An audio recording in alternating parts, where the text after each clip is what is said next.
क्या उम्मत मुस्लिमा इस मकाम पर पहुंच चुकी है जहां आलमी ताकतें हुक्मरानों की खुलेआम तजलील करें? कभी वो वक्त था जब मुसलमान हुक्मरानों के नाम से दुश्मन कांपते थे, मगर आज हालात यकसर बदल चुके हैं। अमरीकी सदर के बयान ने न सिर्फ एक शख्सियत बल्कि पूरी उम्मत मुस्लिमा के वकार को चैलेंज कर दिया। अमरीकी सदर डोनाल्ड ट्रंप ने एक बार फिर अपने मुतनाज़ अंदाज में सऊदी वली अहद मोहम्मद बिन सलमान के बारे में ऐसे अल्फाज इस्तेमाल किए जो दुनिया भर में तनकीद का निशाना बन रहे हैं। फ्लोरिडा में फ्यूचर इन्वेस्टमेंट इनिशिएटिव कॉन्फ्रेंस से खिताब करते हुए ट्रंप ने एक तरफ मोहम्मद बिन सलमान को शानदार इंसान और जंगजू करार दिया, मगर ऐसे जुमले भी कह दिए जो किसी भी खुद मुख्तार मुल्क के रहनुमा के लिए नाकाबिले कबूल हैं। ट्रंप का ये कहना है कि मोहम्मद बिन सलमान को मेरे साथ एहतराम से बात करनी पड़ती है, और ये भी कहा कि उन्हें बता दें कि वो मेरे साथ एहतराम से बात करें। साथ ही तंजिया अंदाज में ट्रंप ने कहा कि मोहम्मद बिन सलमान को अंदाजा नहीं था कि उन्हें मेरी चापलूसी करनी पड़ेगी, और वो समझते थे कि ट्रंप भी दूसरे अमरीकी सदूर की तरह नाकाम होगा।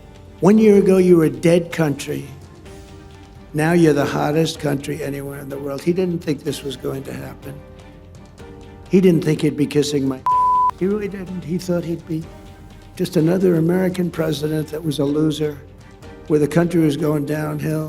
ये अल्फाज सिर्फ एक शख्सियत के खिलाफ नहीं बल्कि पूरी उम्मत मुस्लिमा के वकार के खिलाफ समझे जा रहे हैं। सवाल ये है कि आखिर ऐसा क्यों हो रहा है? हकीकत ये है कि जब हुक्मरान अमेरिका के इशारों के गुलाम बन जाएं, तो फिर यही होता है, और तलवे चाटने का नतीजा भी ऐसा ही निकलता है। मोहम्मद बिन सलमान के बारे में ऐसे कलिमात दरअसल पूरी उम्मत मुस्लिमा की तौहीन है, और यही वो लम्हा है जहां उम्मत मुस्लिमा को सोचना होगा कि आखिर हमारी कमजोरी की असल वजह क्या है। क्या वजह है कि 1 अरब से ज्यादा मुसलमानों के बावजूद हमारी आवाज कमजोर है? इसका जवाब तारीख भी देती है और हकीकत भी। जब खिलाफत के परचम के नीचे उम्मत एक थी, जब निजाम एक था, जब क़यादत एक मरकज के तहत थी, तब ना कोई अमेरिका आंखें दिखा सकता था और ना ही किसी हुक्मरान की इस तरह तजलील की जुर्रत होती थी। यही निजाम खिलाफत का तसव्वुर था जो उम्मत को तकसीम से निकाल कर ताकत देता है। जब उम्मत टुकड़ों में बटी हो, जब हर मुल्क अपनी अलग पॉलिसी और कमजोर मफादात में उलझा हुआ हो, तो यही होता है कि आलमी ताकतें एक एक करके सबको दबाती हैं। अब वक्त आ गया है कि उम्मत मुस्लिमा